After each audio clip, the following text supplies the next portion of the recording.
जय राधा माधव, जय कुंज बिहारी। जय राधा माधव, जय कुंज बिहारी। जय गोपी जन वल्लभ गिरिवरधारी। जय गोपी जन वल्लभ गिरिवरधारी। यशोदानंदन व्रज जन रंजन, यशोदानंदन व्रज जन रंजन। यमुना तीरा वनचारी, यमुना तीरा वनचारी। जय राधा माधव, जय कुंज बिहारी। हरे कृष्ण कृष्ण कृष्ण हरे हरे, हरे राम राम राम हरे हरे। हरे कृष्ण कृष्ण कृष्ण हरे हरे, हरे राम राम राम हरे हरे। जय राधा श्याम सुंदर, राधा श्याम सुंदर राधे।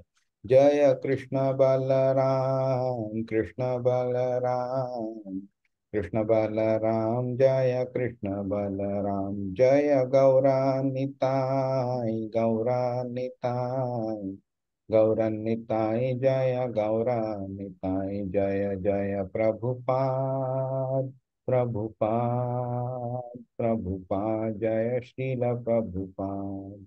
हरिनाम संकीर्तन की जय, श्रीमद् भगवद गीता की जय, श्रील प्रभुपाद की जय। ओम ज्ञानतिमिरान्धस्य ज्ञानाञ्जनशलाकया चक्षुरुन्मिलितं येन तस्मै श्रीगुरवे नमः।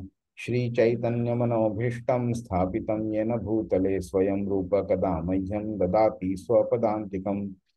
वन्देऽहं श्रीगुरो श्रीयुतपदकमलं श्रीगुरुन् वैष्णवांश्च।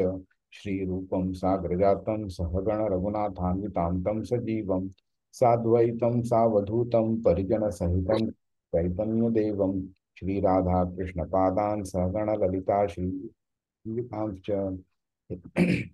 हे कृष्ण करुणा सिंधु दीनबंधु जगतपते गोपेश गोपिका कांत राधा कांत नमोस्तुते।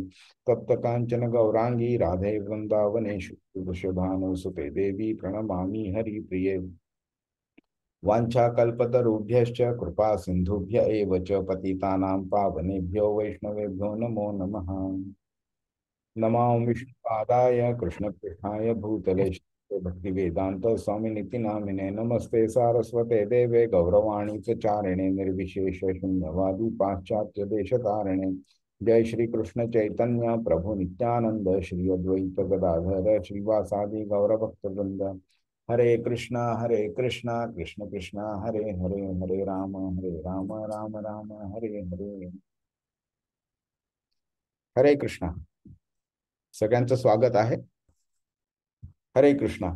तर मागच्या आठवड्यामध्ये आपण पाचव्या अध्यायाचे 7वा, 8वा आणि 9वा हे 3 श्लोक केलेले. कोणाला आठवते काय होतं त्या श्लोकांमध्ये? 5 ते 9 अध्याय आपण सॉरी श्लोक घेतलेले आपण, आणि त्याच्यामध्ये 7व्या अध्यायापासून आपला निष्काम कर्मयोग सुरू होतं.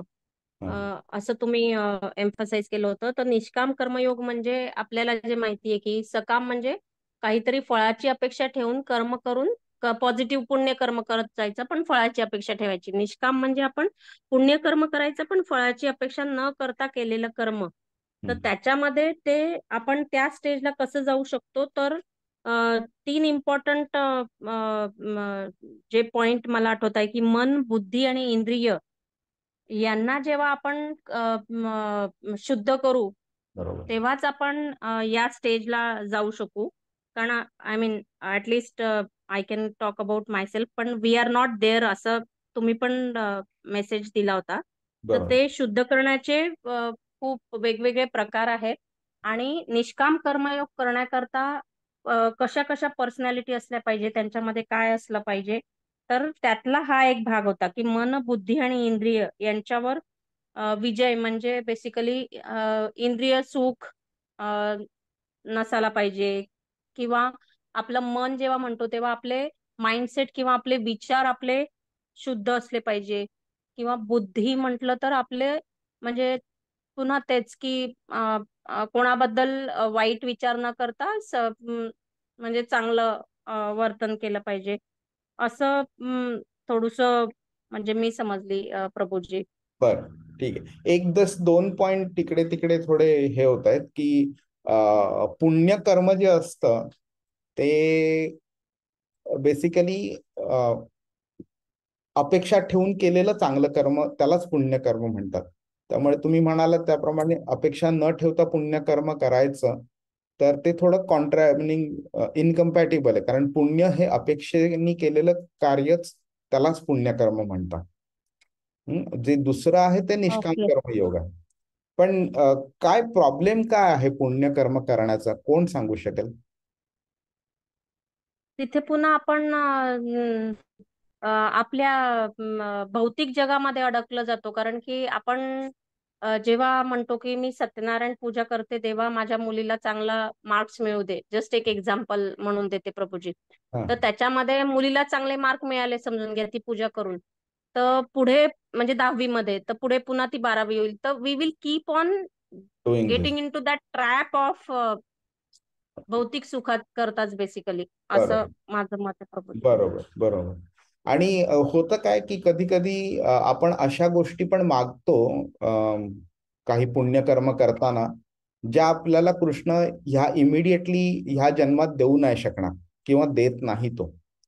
आणि मग त्याच्याकरता मग पुढचा जन्म घ्यावा लागतो. मग जो मेन ऑब्जेक्टिव्ह आहे ह्युमन लाईफचा की ह्या शरीरातनं ह्या भौतिक जगातनं बाहेर पडणं आणि परत कधी न येणं, तो ऑब्जेक्टिव्ह फुलफिल होत नाही.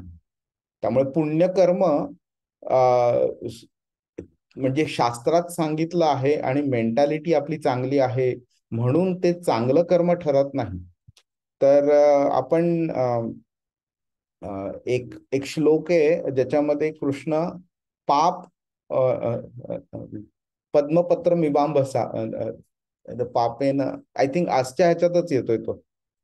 तर त्याला पाप ह्या शब्दानेच फक्त कृष्णाने संबोधलेला आहे. तर मग असा अर्थ निघू शकतो की मी पाप पुण्य केलं तर चालेल.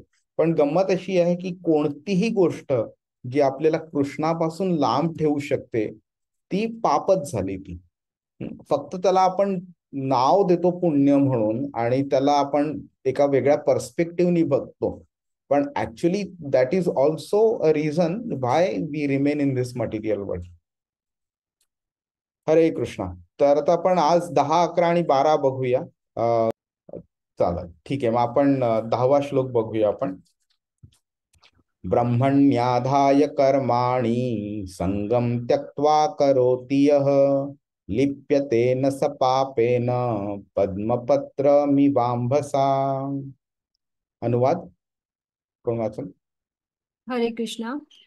जो व्यक्ती कर्मफल भगवंतांना समर्पित करून आसक्ती न ठेवता आपले कर्म करतो तो कमलपत्र ज्याप्रमाणे पाण्याने स्पर्शिले जात नाही त्याप्रमाणे पाप कर्माने प्रभावित होत नाही. हरे हरे कृष्ण. कृष्णा. थँक्यू माताजी.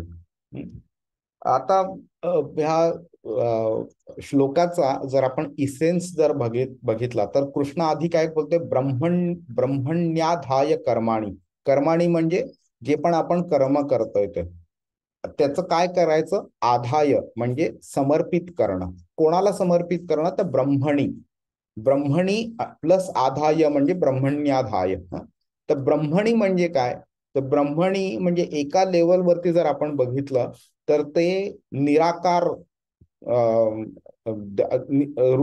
स्वरूप आहे जे देवाचं, त्याच्याकडे आपण बोलू शकतो की त्याला अर्पण करणं म्हणजे.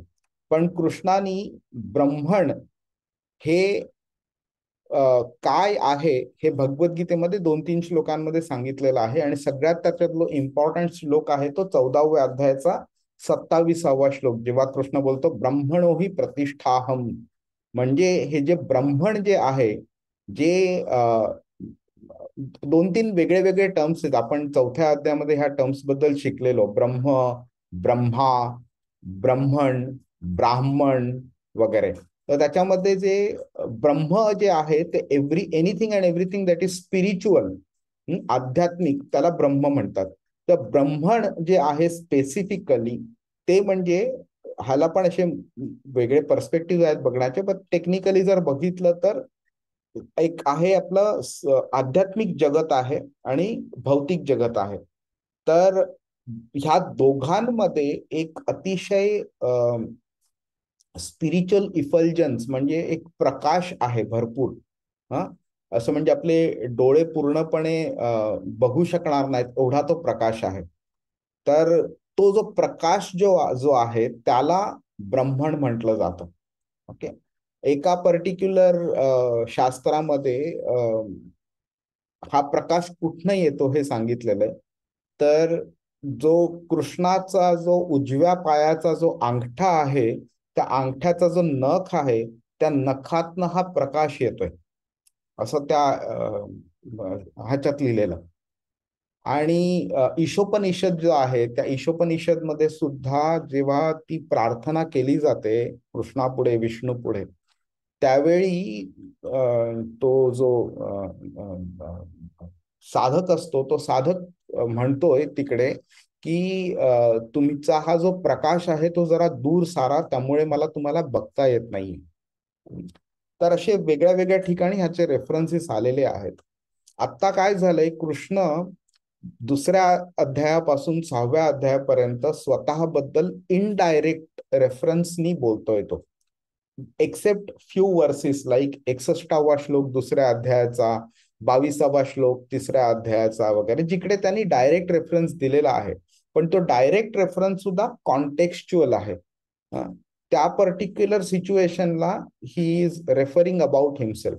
बट अजूनही कृष्णाने असं कुठेही सांगितलेलं नाही की आय एम द सुप्रीम म्हणून, जो तो भक्तियोगात सांगणार आहे. त्यामुळे आत्ताच्या कॉन्टेक्स्ट नुसार जर बघितलं तर ब्रह्मण हे कृष्णाने स्वतःचं एक स्वरूप जे आहे ते आपल्या पुढे आणलेलं आहे, टू इंडिकेट की that is beyond the material world.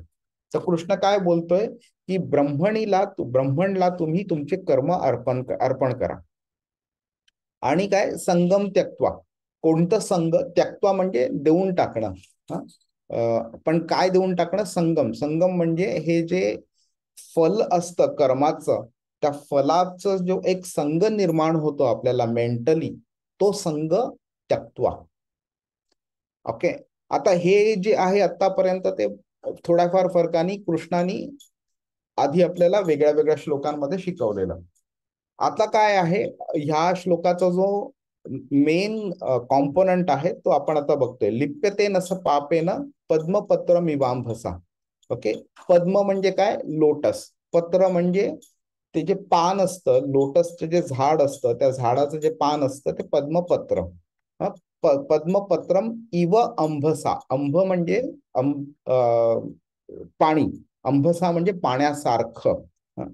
इव म्हणजे हे जे सगळा हा जो प्रोसेस आहे, त्या प्रोसेसमुळे आपण काय आता बघूया की तिकडे हे एक्झाम्पल इकडे कृष्णाने का दिलंय हे आपण बघूया.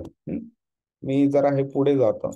हा, ही समरी होती की कमळाच्या पानाचे उदाहरण कृष्णाने दिले, त्याचं महत्व काय आहे. तर कमळाचं जे पान असतं त्याचा जो वरचा जो सरफेस असतो ना, पृष्ठभाग जो असतो, त्याच्या तो एक काइंड ऑफ मेणासारखा असतो.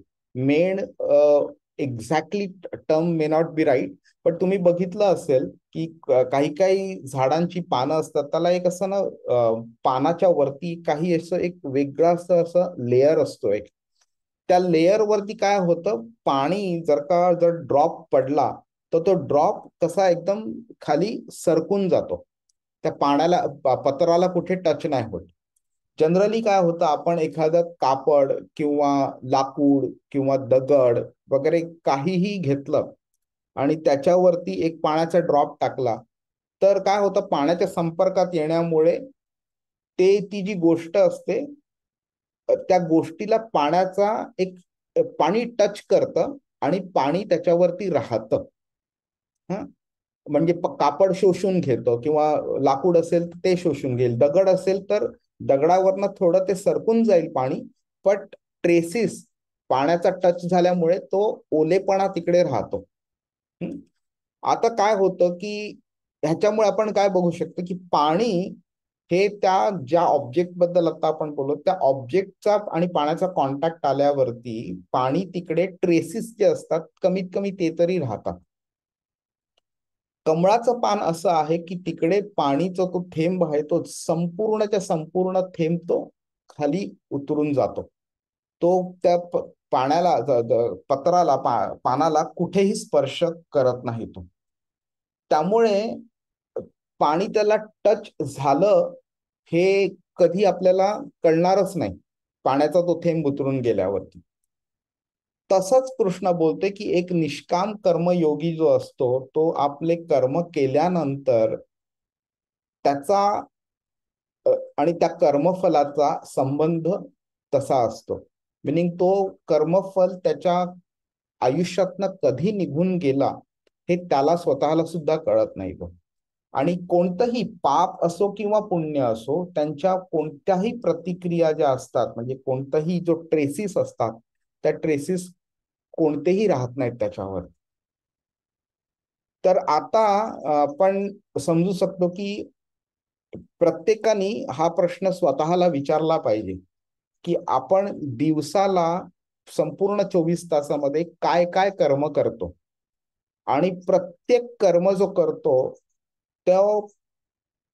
त्याचा आणि आपला त्या कर्माचा रिझल्टशी आणि आपला काय संबंध येतो आणि किती मिनिंग किती स्ट्रॉंग असतो संबंध. त्यावेळी आपल्याला कळून येतं की आपण रेअरली कोणती अशी गोष्ट करतो जी रिझल्टशी संबंधित नसते. त्यामुळे आता कळून येईल तुम्हाला की आपण प्रॅक्टिकली जे जीवन जगतोय आत्ता आणि कृष्ण आयडियली जे आपल्याला कडनं एक्सपेक्ट करतो जीवन जगायला त्याच्यामध्ये किती मोठा फरक आहे. आणि मग अजून एक स्टेप पुढे जाऊन तुम्ही विचार करू शकता की हा फरक जो आहे, ती गॅप जी आहे ती कृष्ण कमी कमी कमी कमी करायची आपल्याकडनं एक्सपेक्टेशन ठेवतो. आणि असं नाहीये की आता आपण गॅप आहे म्हणजे ती कधी फिलअप होणारच नाही असं. फक्त असं आहे की जेव्हा आपण चालायला चालू करतो त्यावेळी जर 4 मार्ग असले तर कोणत्या मार्गावरती चालणं बरोबर आहे हे पहिलं आपल्याला समजणं आवश्यक आहे. मग जेव्हा आपण चालू करतो चालायला त्या रस्त्यावरती, बरोबर रस्त्यावरती, त्यावेळी भलेही आपण 1 मीटर चालो किंवा 100 किलोमीटर पुढे चालो, द गुड पॉइंट इज की आपल्याला रस्ता चांगला कोणता आहे हे माहित आहे आणि आपण त्याच्यावरती चालायला चालू केलं. मग भलेही काही लोकांना एका जन्मात तो रस्ता पार करता येईल, काही लोकांना 4 जन्म लागतील, पण उलट्या डायरेक्शनला जाण्यापेक्षा करेक्ट डायरेक्शन करेक्ट रस्त्यावरती भलेही हळूहळू चालू पण इट इज स्टील बेटर. त्याच्याकरता इट इज इम्पॉर्टंट की आपण भगवद्गीता शिकणं इम्पॉर्टंट आहे. आणि ह्याच्यामुळे आपल्याला कळून येतं की चांगला रस्ता कोणता आणि चुकीचा रस्ता कोणता. हरे कृष्ण. सीमा माताजी बोला. हा, हरे कृष्ण प्रभूजी. ऍक्च्युली चांगला मार्ग चूज करणं पण थोडा म्हणजे मी जस्ट नेहमी या बाबतीत विचार करते की जे समजून घ्या ऍज अ मला पॉझिटिव्ह वाटतंय ते समोर म्हणजे दुसऱ्या व्यक्तीला कदाचित निगेटिव्ह वाटत असेल किंवा किंवा ऍक्च्युली कृष्ण भगवानांच्या मते काही तिसरंच गोष्ट चांगली असेल जी आपल्याला माहिती नसेल, तर how to choose the right चांगला पाथ हे थोडस मनात एक प्रश्न आलेला आहे प्रभूजी. हा, आपण बोलूया. हा प्रश्न तसा खूप डिटेलमध्ये बोलण्याची आवश्यकता आहे, ह्याच्याबद्दल आपण बोलूया. गंमत कशी आहे की आता आपण फक्त पहिलं दुसरं पाऊल टाकलेलं आहे भगवद्गीतेच्या विश्वामध्ये. आणि आत्ता म्हणजे आपल्याला कृष्ण काय सांगतोय हेही नीट समजलेलं नाही आपल्याला. तर जेव्हा आपण भक्तियोग वगैरे करू ना, त्यावेळी ह्या प्रश्नाचं उत्तर थोडं थोडं आपल्याला मिळायला स्टार्ट होईल. आणि गंमत काय होते की Bhagavad Gita in itself is so difficult to understand की नुसतं आपण एकदा वाचली, दोनदा वाचली किंवा काही लेक्चर ऐकले तर ते आपल्याला लगेच सगळं समजेल असं नाही आहे ते. आणि तिकडे गुरुची आवश्यकता पडते. आपल्याला पदोपदी असे प्रश्न निर्माण होतात की मी काय केलं पाहिजे म्हणून. आणि त्यावेळी गुरु आपल्याला मार्गदर्शन करतो. तर सुरुवातीला जेव्हा आपल्याला दीक्षा मिळालेली नसते त्यावेळी कृष्ण परमात्म्याच्या रूपाने आपल्याला मार्गदर्शन करत असतो. त्याचवेळी आपल्याला हे शास्त्र पण मार्गदर्शन करत असतात.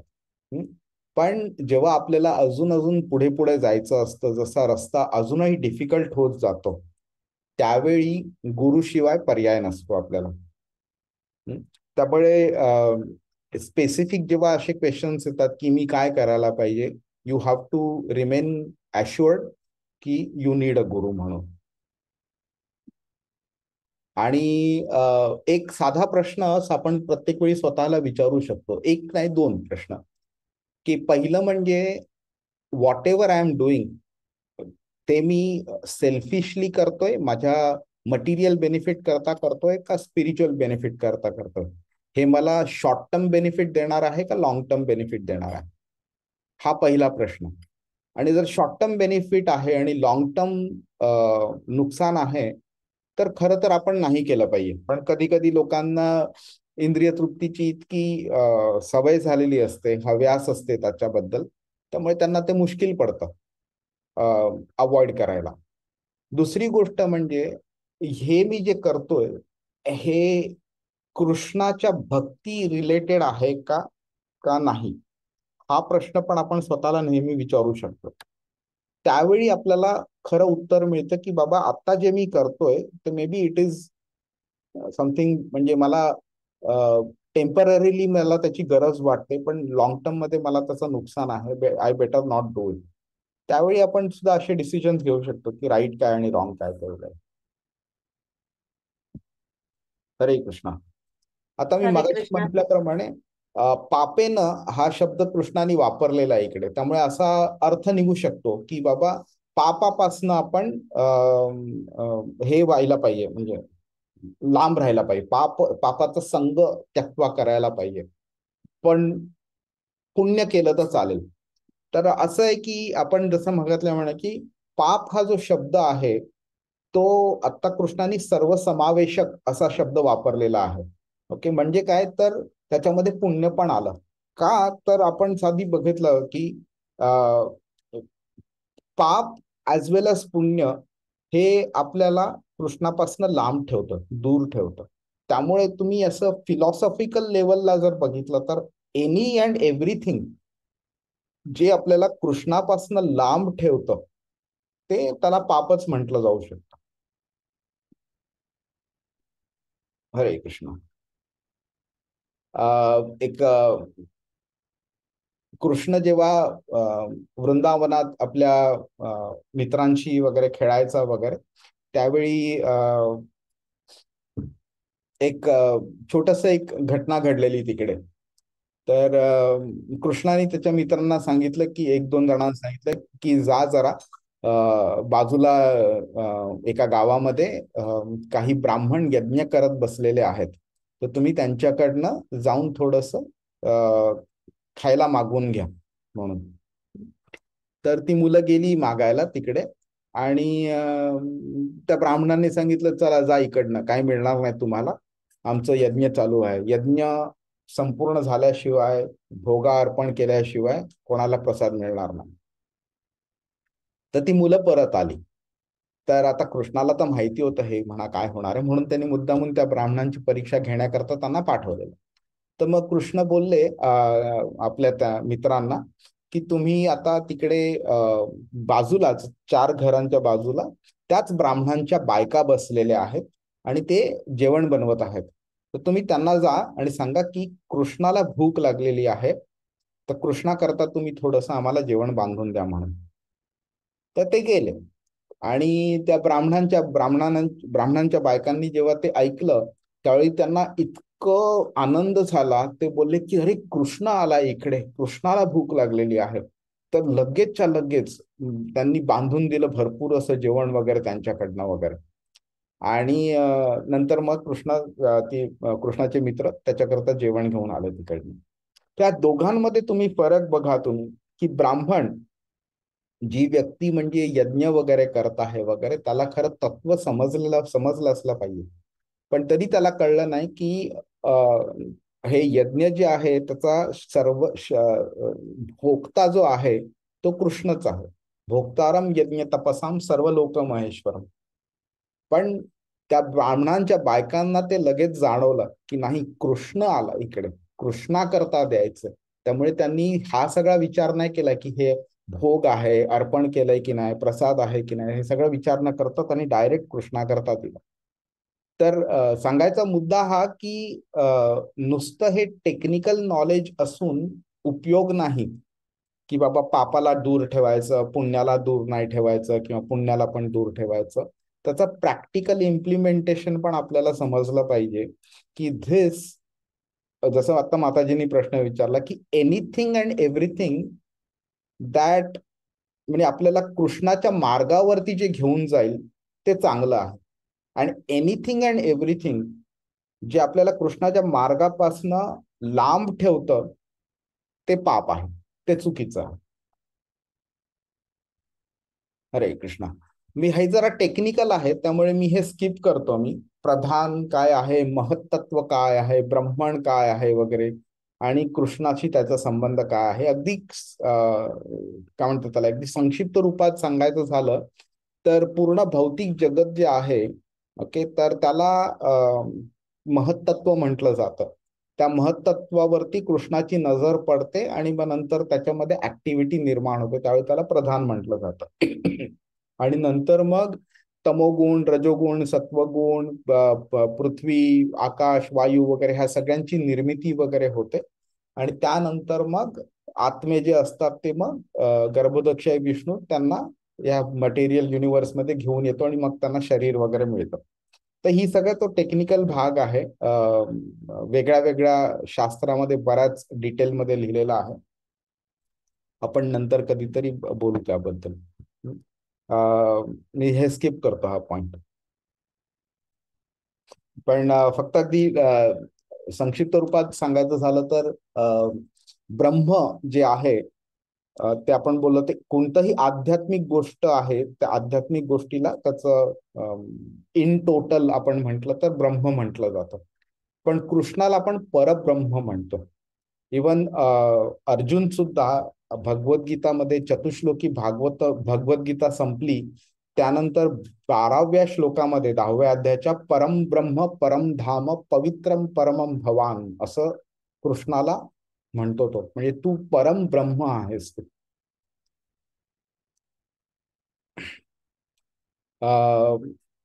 हे पण खरं मी ब्रह्मण्याधाय कर्माणी हे जे सांगितलेलं ना, तर इकडे ब्रह्मणला अर्पण करा, पण ब्रह्मण हे तो स्वतः आहे हे आत्ता नाही सांगितलेलं त्यांनी. 14व्या अध्यायात 3ऱ्या श्लोकात पण सांगितलेलं आहे, मम योनिर महत ब्रह्म, म्हणजे ब्रह्म जे आहे हे मम योनिर, माझ्यामुळे त्याला जन्म मिळतो. आणि चेतसाक सर्व कर्माणी हे तो 18व्या अध्यायात पण म्हणतो की तुझी चेतना जी आहे, हे तुझे सगळे जे कार्य आहे ते मला अर्पण कर. नाव अर्पण करणं आपण बघू शकतो की मी ऍक्शन करणार आणि ऍक्शनचे रिझल्ट आहेत ते अर्पण करायचे.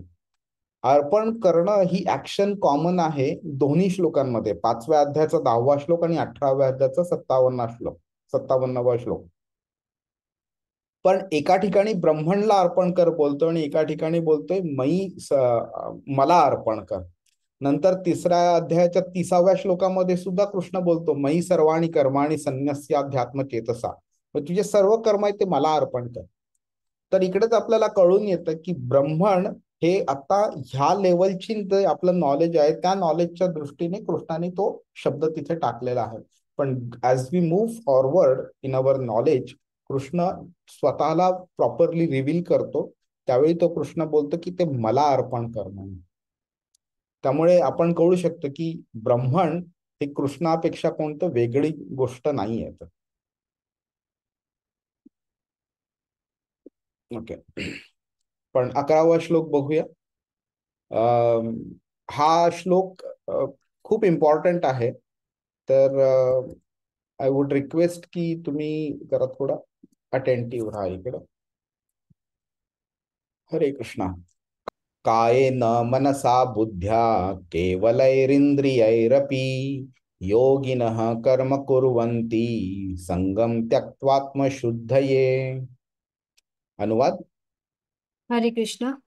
योगीजन आसक्तीचा त्याग करून शरीर, मन, बुद्धी आणि इंद्रियांनी सुद्धा केवळ शुद्धीकरणासाठी कर्म करतात. हरे कृष्ण. आता आतापर्यंत हे जे 10 श्लोक झालेले आहेत 5व्या अध्यायाचे, म्हणजे 9 श्लोक दुसऱ्यापासून जर काउंट केलं तर, कारण पहिला श्लोक अर्जुनाचा प्रश्न होता. तर ह्याच्यामध्ये कृष्णाने मेन थीम अशी काय सांगितलेली आहे की कर्मफलाचा त्याग करणं. बरोबर. पण मग आता प्रश्न निर्माण होऊ शकतो की जर का एक कर्मयोगी, निष्काम कर्मयोगी जर का कर्मफलाचा त्याग करणार असेल तर त्याला कर्म करण्याकरता कारण काय आहे, त्याला कशामुळे तो असं प्रेरणा मिळेल त्याला की ज्यामुळे त्याला असं वाटेल की मी कर्म करावं म्हणून. एक मुलगा आहे की तो बोलतो की मला मोठं होऊन पुढे काही बनायचंच नाहीये, मला फक्त लोळायचंय आणि झोपून राहायचंय मला. मग अशा व्यक्तीला, अशा मुलाला तुम्ही कशी प्रेरणा देणार की त्यांनी अभ्यास करावा, शाळेत जावं म्हणून? तो प्रत्येक वेळी तुम्हाला विचारणार की त्यामुळे काय होणार आहे. मग तुम्ही बोलणार की शाळेत गेला तर तुला चांगलं नॉलेज मिळेल, तुला चांगली नोकरी मिळेल, तू बिझनेस करशील आणि तू मोठा माणूस बनशील, हे करेल ते करेल. पण तो सगळं बोलेल की मला ते सगळं करायचंच नाहीये, मला बनायचंच नाहीये मोठा माणूस, मला पैसाच नको आहे, नॉलेज नको आहे. मग तुम्ही त्याला कशी प्रेरणा देणार? मग इकडे कृष्ण पण सिमिलर पर्स्पेक्टिव्ह आतापर्यंत आपल्याला सांगितलेलं आहे की ज्या व्यक्तीला कर्मफलच नको आहे तर मग त्यांनी कर्म का करावं. आपण कृष्ण काय इथे सांगतोय आपण ते बघूया. तर इकडे त्यांनी हा शब्द वापरलेला आहे, आत्मशुद्धये. केवळ शुद्धीकरणासाठी कर्म करतात म्हणून. ओके. तर आपण बघतो ना, जनरली प्रत्येक जण जगामध्ये काहीतरी मिळवण्याकरता कार्य करत असतो. कर्मचारी पगार मिळवायचा किंवा एखादा खेळाडू मॅच जिंकण्याकरता वगैरे असेल वगैरे. तर जर का कर्मफलाचा संग त्याग केला तर तो कशासाठी काम करेल, तर इथे कृष्ण हा स्पष्ट करतोय एकदम की कर्मयोगी जो असतो तो आत्मशुद्धये, शुद्धीकरणासाठी कार्य करतो. तो आत्मशुद्ध आहे. आता आपण जस्ट एका वेगळ्या पर्स्पेक्टिव्हने बघूया की सगळ्या पूर्ण ह्या श्लोकामध्ये सगळ्यात इम्पॉर्टंट शब्द आहे तो हा आत्मशुद्धये हा शब्द आहे. आणि कृष्णाने बरोबर तो श्लोकाच्या शेवटी टाकलेला आहे तिकडे. आणि आपण बघू की एखादा चांगला स्पीकर असला किंवा चांगला रायटर असला तर तो काय करतो की त्याला माहिती आहे की जेव्हा एक क्लास होतो तास 2-4 तासाचा वगैरे, त्यावेळी जे काही बोललं जातं ते सगळंच्या सगळं लोकांना समजतंच असं नाही. आणि जर काही समजलं, जे काही समजलं ते सगळंच्या सगळं त्यांना लक्षात राहतं असंही नाही. त्यामुळे सगळ्यात इम्पॉर्टंट गोष्ट जी आहे, जी त्यांना समजली पाहिजे आणि लक्षात पण राहिली पाहिजे आणि ते स्वतःच्या ते घरी घेऊन गेले पाहिजे ते आणि ते त्याच्या लाईफमध्ये त्यांनी अप्लाय केलं पाहिजे, अशी सगळ्यात इम्पॉर्टंट जी गोष्ट असतो ना, ती तो जनरली एका स्पेसिफिक एम्फसिसनी सांगतो किंवा जनरली ते लास्टला सांगतो. त्यामुळे काय होतं, ते लोकांच्या लक्षात राहतं. त्याचप्रमाणे ते कृष्णाने काय केलंय, सगळ्यात इम्पॉर्टंट पॉइंट आहे तो लास्टला सांगितलाय, आत्मशुद्ध ये. तर आत्मशुद्ध ये म्हणजे आपण काय ते बघूया. त्याच्या आधी जर अशी आपण आत्मशुद्ध ये का गरज आहे ते बघूया. तर आधी काय झाले, तिसऱ्या अध्यायाचे हे काही श्लोक आहेत, 40वा आणि 42वा. तर 40व्या श्लोकामध्ये कृष्णाने काय सांगितलेलं आहे की वासना जी असते, काम वासना ही कुठे कुठे असते. इंद्रियाणी मनोबुद्धिर अस्त्या अस्त्याधिष्ठानम उच्यते. इंद्रिय, मन आणि बुद्धिर अस्त्याधिष्ठानम म्हणजे इकडे ती वास करते. आणि एतर विमोह यत्यश ज्ञानमावृत्य देहिनः म्हणजे हे पूर्ण जे देह आहे त्याच्यामधल्या ह्या ज्या गोष्टी आहेत त्याच्यामध्ये ज्ञान जे आहे आपलं त्या ज्ञानाचा तो नाश करतो ही कामवासना. आणि कुठे कुठे वसलेली आहे ही त्यांनी सांगितली. आता त्यांनी हेही सांगितलंय 42व्या श्लोकामध्ये की शरीर, मन, बुद्धी आणि इंद्रिय आणि आत्मा ह्या 5 घटक जे आहेत त्यांची हायरार्की जी आहे ती स्पेसिफाय केलेली आहे. आत्मा सगळ्यात वरती, मग बुद्धी, मग मन, मग इंद्रिय आणि मग शरीर, हे त्यांनी स्पेसिफाय केलं. आता म्हणजे काय झालं की वासना कुठे बसलेली आहे त्यांना क्लीन करणं इम्पॉर्टंट आहे आणि त्यांनी कोणी कोणत्या प्रकारे एकमेकांना कंट्रोल केलं पाहिजे तेही इम्पॉर्टंट आहे. तर आता काय केलंय कृष्णानी, ह्या श्लोक जो आहे कायेन मनसा बुद्ध्या, त्या कायेन आणि सगळ्याच गोष्टी आहेत, 4-5 गोष्टी आहेत ह्या श्लोकाशी रिलेट होतात. कायेन म्हणजे आपली शरीर, मनसा बुद्ध्या आपण ते पण बघूया इकडे. मन, बुद्धी त्याचंही सांगलं आणि इंद्रिय पण आहे. आणि शेवटी काय म्हणतात त्याला, कायेन मनसा बुद्ध्या केवलैरिंद्रियैरपि योगिनः कर्म करून संगम तत्वात्मशुद्ध आहे, आत्मशुद्ध आहे. तर आत्म जो आहे त्याचा पण उल्लेख केलेला आहे इकडे. तर हे सगळं आपण कोरिलेट का करतोय आपण, तर एक गोष्ट आपल्याला बघून येते की आपली जे ज्ञान आहे ते ज्ञानाचा नाश करणारी ही जी कामवासना आहे ती कामवासना आपली मन, बुद्धी आणि इंद्रिय ह्या सगळ्या इम्पॉर्टंट ठिकाणी कामवासनानी अटॅक केलेला आहे. हा जो एनिमी आहे त्या एनिमीला डिस्ट्रॉय करणं आवश्यक आहे. मग ते डिस्ट्रॉय जर करायचं असेल तर डिस्ट्रॉय का करणं आवश्यक आहे, कारण आपल्याला कृष्णाच्या मार्गावरती जाण्याकरता हे अडथळे आहेत ही कामवासना. तर त्यांचं प्युरिफिकेशन करणं बिकम्स इम्पॉर्टंट सो दॅट आपण आपली मन, बुद्धी आणि इंद्रिय कृष्णाच्या सेवेमध्ये लागू शकतो. नाहीतर काय होईल, जर का हे ज्ञान आपलं जे कंट्रोल केलेलं आहे कामवासनेनी, तर आपल्याला प्रत्येक वेळी भौतिक आनंद मिळवण्याकरता काम करण्याची आपली इच्छा निर्माण होईल, कृष्णाकरता काम करण्याची इच्छा निर्माण होणार नाही. त्यामुळे शुद्धीकरण इम्पॉर्टंट बनतं. आणि मग शुद्धीकरणाकरता काय करावं लागतं की हे जे सगळे जे आपले इंद्रिय, मन, बुद्धी आहे जेव्हा कामवासनेनी अटॅक केलेलं असतं त्यावेळी आपल्याला चुकीच्या कार्यांमध्ये ते आपल्याला गुंतवून ठेवतं.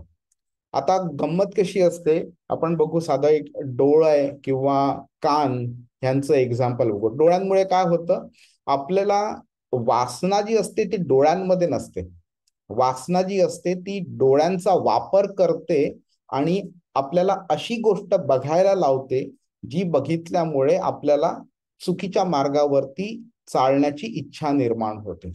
मग कधी कधी काय असेल की सुंदर बाई किंवा अश्लील कोणतं दृश्य असं बघायची इच्छा होईल. कधी कधी काय होईल तर कोणती बंगला गाडी वगैरे ती बघायची इच्छा होईल. ते बघितल्यावरती नंतर ते विकत घेण्याची इच्छा होईल. मग नंतर आपण त्याच्या करता मग जास्ती मेहनत करू, जास्ती पैसा कमवायचा प्रयत्न करू आणि तो पैसा लीगल मीन्सनी नाही कमवता आला तर इलिगल मीन्सनी पैसा कमवायचा प्रयत्न करू. आणि ज्यामुळे आपण जर रूट कॉज अनालिसिस केलं तर आपल्याला कळेल की हे जेव्हा आपण पहिल्यांदा बघितलं त्याच्यामुळे आपल्याला ती नंतर इच्छा प्रबळ होत गेली आणि इच्छेचं रूप नंतर ऍक्शन्स मध्ये आलं, पाप ऍक्शन्स मध्ये. तर म्हणजे काय झालं की हे डोळ्यांना आपल्या कामवासनेनी कंट्रोल केलेलं आहे ते. ओके. आता ह्यावेळी असं जेव्हा होतं त्यावेळी असं नाही की आपल्याला कळत नसतं की बाबा हे चुकीचं आहे म्हणून वगैरे, पण त्यावेळी आपलं काय होतं की फॉर एक्झाम्पल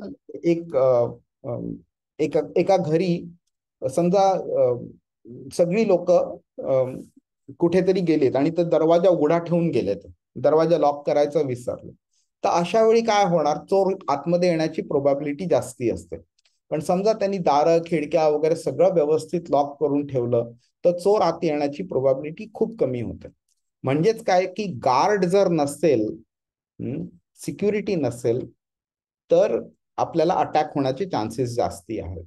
इकडे सुद्धा तेच होतं की आपण जेव्हा कृष्णापासून आपलं मन आपण दुसरीकडे नेतो त्यावेळी आपण ससेप्टिबल बनतो. मिनिंग अटॅक होण्याची चान्सेस आपल्यावरती वाढतात. आपले मन, बुद्धी आणि इंद्रियांवरती अटॅक वाढतो. त्यामुळे ही जी ऑफ गार्ड जे होतो आपण ते होऊन नाही द्यायला पाहिजे. आणि त्याच्यामुळे मग नंतर म्हणजे कृष्णाकरता आपण जे मन आपलं लावत राहिलो तर मग ह्या इंद्रियांचा किंवा काम वासनेचा आपल्यावरती प्रभाव होऊ शकणार नाही. आता अजून एक प्रश्न निर्माण होऊ शकतो. मी तुम्हाला आधीही सांगितलेलं की आत्माचे कॅरेक्टरिस्टिक्स आहेत सच्चिदानंद. तर म्हणजे काय, तर आत्माला कधी भौतिक प्रकृती टच नाही करू शकत आणि आपण दुसऱ्या अध्यायामध्ये पण ते बघितलं. तर मग एक प्रश्न निर्माण होऊ शकतो की आत्मा हा शुद्ध आहे, मग आत्म्याचं शुद्धीकरण का करायचं, कसं पॉसिबल आहे. तर ते कसं आहे की आत्मा जेव्हा हे म्हटलं गेलेलं आहे तरी आत्मा it's like a single unit comprising of मन, बुद्धी, इंद्रिय आणि आत्मा. तर जेव्हा कृष्ण बोलतोय की ह्याचं शुद्धीकरण करणं गरजेचं आहे, तर शुद्धीकरण फ्रॉम द कंटॅमिनेशन जे मन, बुद्धी आणि इंद्रियांवरती आलेलं आहे कामवासनेचं आणि हे बाकी जे षड्रिपू जे आहेत, काम, मद, लोभ, मोह, मद, मत्सर वगैरे, हे सगळ्याचे जे हे षड्रिपू जे आहेत त्याच्यामुळे जे आपले मन, बुद्धी आणि इंद्रियांवरती वाईट प्रभाव झालेला आहे त्या गोष्टीचं शुद्धीकरण आवश्यक आहे. आणि ह्याच्याकरता ऍज अ सिंगल युनिट त्यांना आत्मशुद्ध आहे असं बोललेलं आहे तिकडे. ओके, मी हे स्किप करतो. फक्त मिनिंग हे भक्तियोगाशी रिलेटेड आहे मेनली, की जेव्हा आपण, तुम्हाला आठवत असेल दुसऱ्या अध्यायाच्या 59व्या श्लोकामध्ये कृष्ण बोलतो परमदृष्ट्वा निवर्तते. म्हणजे काय, तर हायर कॉज काय आहे हे बघायचं आणि त्याप्रमाणे ऍक्शन करायची. तर इकडे सुद्धा काय होतं, जेव्हा आपण स्वतःच्या इंद्रिय तृप्तींकरता जेव्हा कर्म करतो त्यावेळी डेफिनेटली आपण पुण्य किंवा पापात अडकतो आणि त्याच्यामुळे there is a good chance की आपण ह्या लाईफ सायकलमध्ये, बर्थ अँड डेथच्या सायकलमध्ये आपण अडकून जाऊ. पण जेव्हा आपण कृष्णाच्या तृप्तीकरता कर्म करतो त्यावेळी कृष्ण काय करतो की ह्या ऍक्शनमुळे जे पण पाप किंवा पुण्य जनरेट होतंय ते आपल्याकडनं घेऊन जातो, तो स्वतःकडे ठेवतो, आपल्याला देत नाही तो. त्यामुळे आपल्याला कोणताही कृष्णाकरता केलेल्या ऍक्शनचं आपल्याला कोणतेही रिॲक्शन मिळत नाही आपल्याला. आणि that is the best form, best way we can get out of this material world. नाहीतर कृष्णाने 5व्या अध्यायाच्या 3ऱ्या श्लोकात सांगितल्याप्रमाणे, 3राच ना का 5वा श्लोक, की आत्मा कधीही कर्माशिवाय राहू शकत नाही, 1 सेकंद सुद्धा नाही राहू शकत. नाही कश्चित क्षणमपि जातु तिष्ठत्या कर्मकृत. म्हणजे कर्म तर करावंच लागणार आहे. मग जर का पाप आणि पुण्य हे 2च ऑप्शन्स असतील तर मग काय होणार आहे की काहीही करा, इधर पाप किंवा पुण्य लागणारच आहे. आणि पाप लागो किंवा पुण्य लागो दोन्ही आपल्याला ह्या भौतिक जगामध्ये ठेवणारच आहे. मग हा catch-22 झाला ना, मी कर्म अवॉइड पण नाही करू शकत, कर्म करायलाच पाहिजे आणि काहीही कर्म करा, पाप किंवा पुण्य लागणार आणि दोन्ही पाप आणि पुण्य आपल्याला ह्या जगातच ठेवणार. मग मी बाहेर कसा पडणार. तर तिकडे तो 3रा ऑप्शन येतोय की कर्म करा बट विदाऊट अटॅचमेंट, आणि कर्म समर्पण करायचं कृष्णाला, त्याचे रिझल्ट्स. मग आपल्याला त्यामुळे ते रिझल्ट्स लागत नाहीत आणि आपला मग तो दरवाजा कृष्णाकडे जो आहे तो ओपन होत जातो. हरे कृष्ण. तर आता हा 12वा श्लोक आहे. हा तसा म्हणजे समरी श्लोक आहे, त्यामुळे ह्याबद्दल आपण ऑलरेडी शिकलेलो आहे. तर जसं कृष्णाने दुसऱ्या अध्यायापासून दुसऱ्या श्लोकापासून 5व्या श्लोकापर्यंत जे सांगितलं ते 6व्या श्लोकामध्ये समराईज केलं, तसंच 7व्या श्लोकापासून 11व्या श्लोकापर्यंत त्यांनी जे सांगितलंय ते समरायझेशन इथे तो 12व्या श्लोकात करतो. तर आपण वाचूया हा श्लोक. युक्त कर्मफलम त्यक्त्वा शांतिमाप्नोति नैष्ठिकीम अयुक्त कामकारेण फले सक्तो निबध्यते. अनुवाद. निष्ठेने भक्ती करणारा जीव अढळ शांतता प्राप्त करतो, कारण तो आपल्या सर्व कर्मांची फळे मला अर्पण करतो. परंतु जो भगवंताशी संबंधित नाही आणि जो आपल्या श्रमामुळे निर्माण होणाऱ्या कर्मफलांचा लोभी आहे, तो बद्ध होतो. हरे कृष्ण. हरे कृष्णा. तर आता आपण बघितल्याप्रमाणे कृष्ण इथे काय आता करतोय की एक आहे जे निष्काम कर्म आहे, एक आहे सकाम कर्म आहे.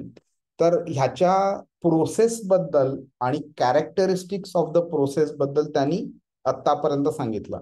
आता तो काय करतोय, ह्याच्यामध्ये निष्काम कर्मयोगी म्हणजे निष्काम कर्मयोग करणारी व्यक्ती आणि सकाम कर्मयोगी म्हणजे सकाम कर्म करणारी व्यक्ती, ह्या दोघांना कम्पेअर करतो आणि तो सांगतोय, which is basically a summarisation. Because प्रोसेसचं जे आउटपुट आहे तेच आउटपुट प्रोसेस फॉलो करणाऱ्याला मिळतं. तर ते इकडे तो प्रश्न सांगतात.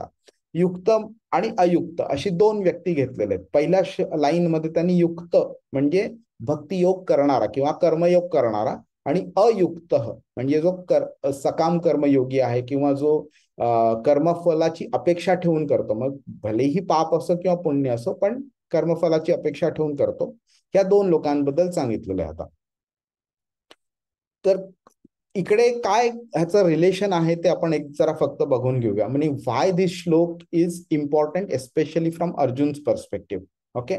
तर भगवद्गीतेच्या सुरुवातीला काय झालेलं, अर्जुनानी जेव्हा ठरवलं की बाबा मला युद्ध नाही करायचं जोपर्यंत माझ्या प्रश्नांची उत्तर मिळत नाही, त्यावेळी त्याच्या मागे त्याची थॉट प्रोसेस काय होती अर्जुनाची. अर्जुनाला वाटायचं की त्याच्याकडे दोन पर्याय आहेत. एक म्हणजे ऍक्शन म्हणजे कृती करणं आणि दुसरं आहे इनऍक्शन म्हणजे कृती नाही करायची.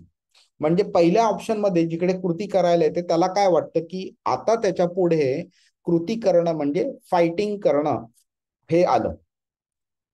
तर फायटिंग करणं म्हणजे काय झालं की त्यांना त्याच्या आप्त स्वकीय मित्र वगैरे जे सगळे आहेत त्यांना मारावं लागणार, नातलग वगैरे ह्या सगळ्यांना. म्हणजेच काय, त्याला वाटतंय की ह्यांना मी मारलं तर मग मी कर्मबंधनात अडकून जाईन. हा त्याचा पहिला ऑप्शन झाला. दुसरा ऑप्शन काय, त्याला वाटतं की मी हे फायटिंग केलीच नाही पाहिजे. म्हणजे काय, त्याला वाटतं की मी फायटिंग जर केली नाही तर मी कोणाला मारण्याचा प्रश्न येतच नाही आणि मारलंच नाही तर पाप पुण्य काय लागणारच नाही, म्हणजे पाप लागणार नाही आणि पाप नाही लागणार तर मी बंधनात अडकणारच नाही. बंधनात जर अडकलो नाही तर मला मुक्ती मिळेल असं त्याला वाटतंय. आता कृष्ण इथे काय त्याला चेंज करतोय ते बघूया. ओके. कृष्ण काय बोलतोय इथे की ऍक्शनमुळे कोणी बंधनात अडकत नाही. हा एक महत्वाचा पॉइंट आहे जो आपण सगळ्यांनी समजून घेतला पाहिजे.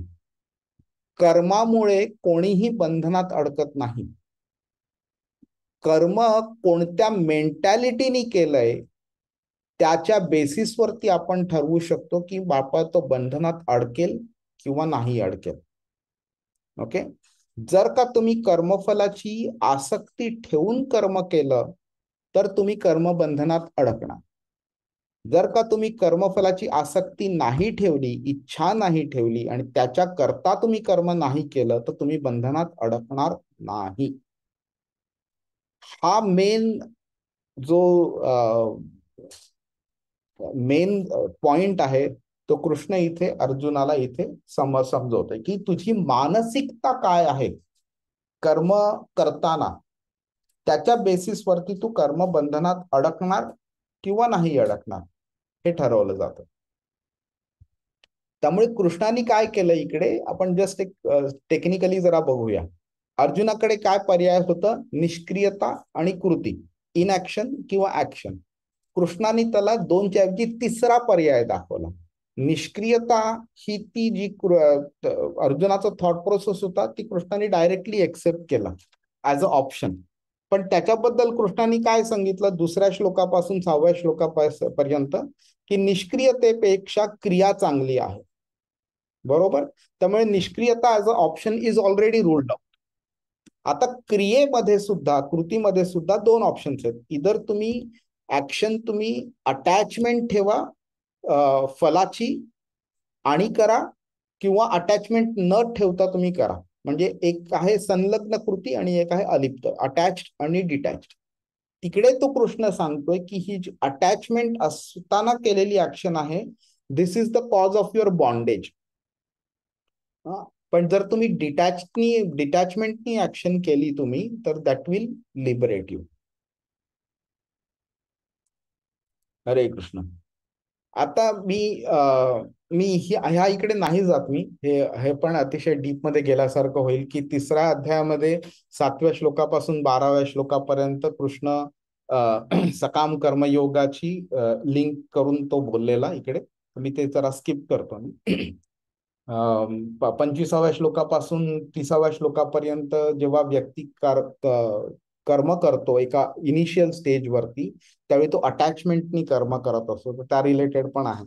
आता फक्त आपण एकच बघूया इकडे की जेव्हा हे सगळं कृष्ण सांगतोय, तर तुम्ही आता ना 2ऱ्या अध्यायामध्ये 39व्या श्लोकामध्ये कृष्ण बोललाय की मी तुला असं एक गोष्ट सांगणार आहे, असा प्रोसेस सांगणार आहे ज्यामुळे तू कर्मबंधनात अडकणार नाहीस.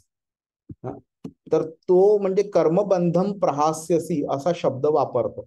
तर ते कर्मबंधनातनं कसं व्यक्ती कर्म करून सुद्धा मुक्त राहू शकतो, ते तो इकडे आता त्यांनी सांगितलेलं आहे. तर तुम्ही आता ह्या जे श्लोक जे कृष्णाने आधी समरी लेवलवरती सांगितलेलं आहे आणि आता इलॅबोरेट करून सांगितलेले आहेत जे वेगळे श्लोक, त्यांना तुम्ही आता लिंक करू शकता एकमेकांबरोबर. आणि अर्जुनाला त्यांनी म्हणजे हा त्याच्याकरता एक असा इम्पॉर्टंट श्लोक बनतोय ज्याच्यामुळे अर्जुनानी अलिप्तपणे, अटॅचमेंट न ठेवता निष्काम पद्धतीने कर्म का करावं, कसं करावं, हे तो सांगतोय इकडे कृष्णाला, अर्जुनाला. ठीक आहे. आता आपण एक की ऍस्पेक्ट जो आहे निष्काम कर्मयोगाचा, हा आपण कव्हर केलेला आहे. आता अजून एक इम्पॉर्टंट ऍस्पेक्ट आहे 13व्या श्लोकापासून 16व्या श्लोकापर्यंत. हे 4 श्लोक मे बी एका दिवशी कंप्लीट करायला थोडे डिफिकल्ट जातील. त्यामुळे 13 आणि 14 पुढच्या आठवड्यात करू, 15-16 पण नेक्स्ट वीक मध्ये करू. तर ह्याच्यामध्ये कर्म कोण कोण करतं आणि त्यांचा रोल काय असतो ते कर्म करण्यामागे, आणि त्याच्यामुळे काय होतं ते आपण शिकून घेऊया. म्हणजे मी हा जो अध्याय आहे ह्याच्यामध्ये मी जरा जास्ती डीप मध्ये जातोय, मी जिकडे जिकडे आवश्यक आहे तिकडे. पण एकदा हा तुम्हाला अध्याय व्यवस्थित समजला ना, तर तुम्ही कोणत्याही व्यक्तीच्या कर्मयोगा रिलेटेड तुम्ही कोणत्याही प्रश्नाचं उत्तर देऊ शकाल तुम्ही. ठीक आहे. हरे कृष्णा. हरे कृष्ण प्रभूजी, दंडवत प्रणाम. हरे कृष्णा. प्रभूजी, जसं आता तुम्ही सांगितलं की कर्माचं आपल्याला हे म्हणजे लागत नाही. कर्म जे कुठल्या इंटेन्शनने करतो त्याचं फळ आपल्याला लागतं. तर फॉर एक्झाम्पल देऊन वगैरे तुम्ही असं म्हणजे समजावू शकता का प्रभूजी? आता बऱ्याच वेळा असं होतं की आपण एखादी गोष्ट चांगल्या मनाने करतो आपण, पण त्याचा चुकीचा अर्थ निघू शकतो आपण. तर अशा वेळी तुम्हाला काय वाटतं, मी कृष्ण कसं लिंक करेल त्या रिझल्टशी? तर फॉर एक्झाम्पल आई मुलाला जन्म देते, त्याला सांभाळ करते, त्याला वाढवते, खायला देते, त्याचं पूर्ण त्याचा सांभाळ करते, संगोपन करते वगैरे. तर ह्याच्यामध्ये एखादी बाई आत्ता नुकतीच आई झालेली आहे, तर तिच्याकडनं काही चुका होऊ शकतात ना. कधी कधी जेवणामध्ये मीठ जास्ती पडेल, कधी कधी मुलाला दूध द्यायला, जेवण द्यायला उशीर होईल वगैरे, कधी कधी असं होऊ शकतं. तर त्याच्यामुळे असं कोणी बोलू शकतं का की बाबा ही चूक केली, मिलिटरी पद्धतीने तुला शिक्षा मिळायला पाहिजे वगैरे? तसं नाहीये ना. त्या मागे आईचं इंटेन्शन काय आहे हे सगळं करण्यामध्ये? समजा म्हणजे अगदी फटकन असं एक्झाम्पल सुचत नाहीये, पण त्याला जेवताना समजा भरवताना चमच्यानी भरवत असली समजा, तर चमचा इकडे तिकडे लागला त्याच्यावर आणि त्याला मे बी थोडी जखम झाली, तर असं आहे का की तिने मुद्दामून केलं? तर ह्याच्यामध्ये आपण काय बघतो, इंटेन्शन बघतो आईचं, आणि नंतर त्याप्रमाणे आपण ठरवतो. समजा एक व्यक्ती असली की दिखावा खूप करते प्रेम असल्याचं, पण इंटेन्शन त्याचं खराब आहे, त्यामुळे असं जेवताना भरवताना त्याचा चमचा मुद्दामून इकडे तिकडे लागला आणि त्या मुलाला जखम झाली, तर आपण काय बोलू की बाबा हे तू मुद्दामून केलं, त्यामुळे त्याला आपण जरा ओरडू त्याबद्दल. तर इकडे काय दोन्ही गोष्टींमध्ये झालेलं आहे, इंटेन्शनच्या बेसिसवरती आपण ठरवलेलं आहे की त्याला पनिशमेंट मिळायला पाहिजे का नाही मिळायला पाहिजे. कृष्ण इथे ह्या श्लोकामध्ये आपल्याला काय सांगायचा प्रयत्न करतोय की तू जर का तुझे कर्म मला अर्पण केलीस, तर इट इज ऑब्वियस की तू हे कर्म स्वतःच्या बेनिफिट करता करत नाही, स्वतःच्या मटेरियल बेनिफिट करता करत नाहीयेस. तर जर का तू त्या इंटेन्शननी करतच नाहीयेस, मटेरियल बेनिफिटच्या इंटेन्शननी करतच नाहीयेस तू, तर तुला त्याचं फळ म्हणजे पाप किंवा पुण्य जे काय ते लागणारच नाही तुला. जर का तू हे सगळं स्वतःच्या, म्हणजे शास्त्रात बऱ्याच ठिकाणी सांगितलेलं आहे की ह्या देवी देवताची पूजा करा म्हणजे तुम्हाला अमुक एक फळ मिळेल. भागवतम मध्ये आता आम्ही दुसरा स्कंध चालू केलाय, त्याच्या दुसऱ्या अध्यायामध्ये जवळजवळ 25 एक देवी देवतांची नावं घेतलेली आहेत आणि त्यांना काय तुम्ही पूजा केली तर तुम्हाला काय फळ मिळतं हे सांगितलेलं आहे. पण जर का आपण त्या ह्यानी अप्रोच केलं त्यांना, तर आपल्याला ते फळ मिळणारच मिळणार. इकडे कृष्ण काय बोलतोय की तू फळाची अपेक्षा ठेवून पुढचं पाऊल टाकूच नकोस. तू चालताना जेव्हा पहिलं पाऊल टाकायच्या आधीच हा निर्णय घे की बाबा मी फळाकरता करतच नाहीये, मी अर्पण करण्याकरता करतोय. तर ऑटोमॅटिकली तू फळ तुला लागणार नाही तुला. आणि इकडे तेच तो डिस्टिंग्विश करतोय दोघांना, कर्मफळाचं इंटेन्शन ठेवून केलेलं कर्म आणि कर्मफळ अर्पण करण्याच्या दृष्टीने केलेलं कर्म. हरे कृष्ण. Hare Krishna